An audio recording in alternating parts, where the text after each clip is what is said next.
Friends, आज आपण तुमच्यासाठी घेऊन आलो आहे क्लास 9 अल्जेब्राचा चॅप्टर नंबर 2 रियल नंबर मधला प्रॅक्टिस सेट 2.3 चा पाचवा प्रश्न. काय म्हणते? कंपेअर करायचा आहे. दिलेले दोन सॉर्ट मध्ये कंपेअर करायचा, कोणता मोठा आहे, कोणता छोटा आहे आणि कोणता इक्वल आहे.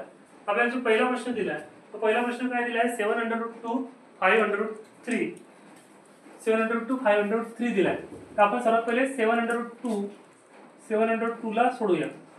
7√2 ला कसं लिहितात? 7 म्हणजे काय होते? √49. 7 म्हणजे काय होते? √49 आणि √2 जसं याचा गुणाकार केला तर 49 × 2 काय होते? 98. ठीक आहे. तर आपल्याला या पूर्ण अंडर रूट मध्ये लिहायचं होते. 5√3 5 ला कसं लिहितात? √25. 5 म्हणजे काय होते? √25 आणि 3 जसंचा तसं 25 तिचा 75. आता मग इथे लिहायचं 98 आणि 75. कोण मोठे आहेत? 98. 98 मोठे म्हणून 98 कडे हा चिन्ह द्यायचा, त्याला नंतर ग्रेटर दॅन. 98 आणि 75 मध्ये कोण मोठा आहे? 98 मोठा आहे. 98 कडे चिन्ह द्यायचं. आता 98 म्हणजे कोण आहे? √98 ग्रेटर दॅन √75.